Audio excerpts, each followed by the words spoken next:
as immigration attorneys with over 35 years of doing this type of visa, don't think that it's going to be as easy for President Trump to achieve what he wants to do.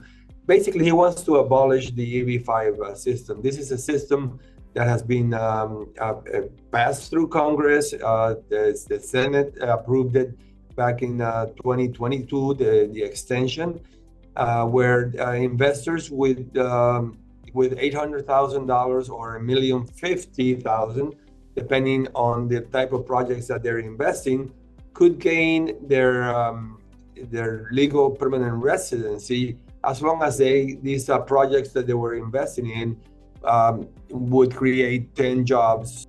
Right now, what we are seeing is that every year there's between 10,000 and 15,000 filings of EB-5 visas.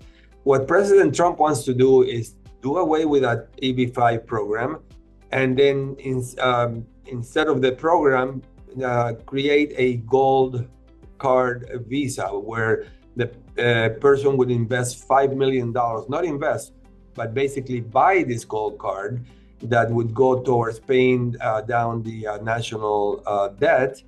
And then that person would get the legal permanent residency. There are many problems with this program because there's not that many people, first of all, that will want to invest $5 million to come to the United States and get the legal permanent residency. These people are very high net worth individuals, and when they do that, they are subjecting themselves to the U.S. jurisdiction, where they have to declare all their income that they earn globally in the United States and subject themselves to the income tax rate of the United States. So a lot of the wealthy individuals around the world will not want to do that. That's number one. Number two, the person is buying a gold card and putting into the US system $5 million. And that investor will not get the money back. In other words, that $5 million is gone. With the EB-5 system, the investor will get back their $800,000 or $1,050,000 after approximately 5 years, depending on the program that they're investing.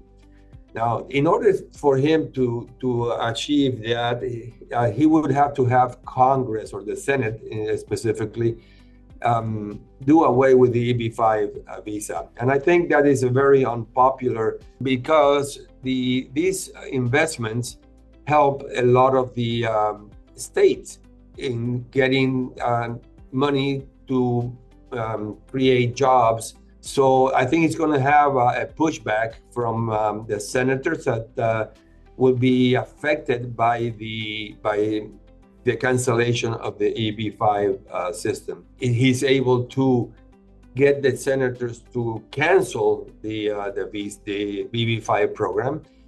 There will be a grace period wherein a person that, first of all, that is already invested in a program, and those that want to invest will have a deadline in which to achieve that.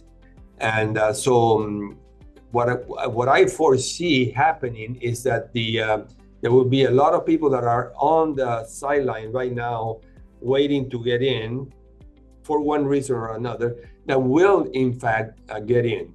This happened back in 1922 when the Senate took up the renewal of the EB-5 program, and they were increasing the investment. At that time, it was $500,000 or $1 million, depending on the project, to $900,000 and or $1,800,000.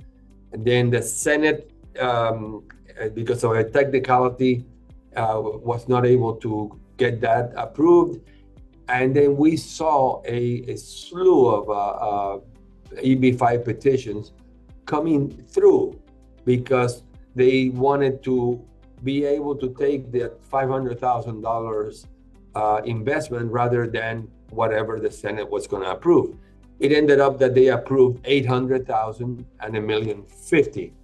So what I foresee happening is that the people that, again, are on the sideline will invest in the projects that they have already seen or looking for solid projects, so that they take advantage of the EB-5, 800,000 or $1,050,000, instead of having to put up $5 million. I don't think this is going to be a very popular program because, first of all, there's just not that many people in the world that are willing to pay the $5 million. All in all, I don't see it happening. I think there will also be challenges in court by the different EB-5 projects and EB-5 attorneys. And we will see what happens when the courts reach their decisions as to the program. So far, President Trump has signed a slew of executive orders. A lot of them are being challenged in the courts. He has already suffered some losses in the courts. And because some of the things that he is doing are just plain not constitutional. So we need to see, we need to wait and see when the dust settles. However, I would encourage anybody that is thinking of coming into the United States with the EB-5 visa to go ahead and start the process immediately, just in case.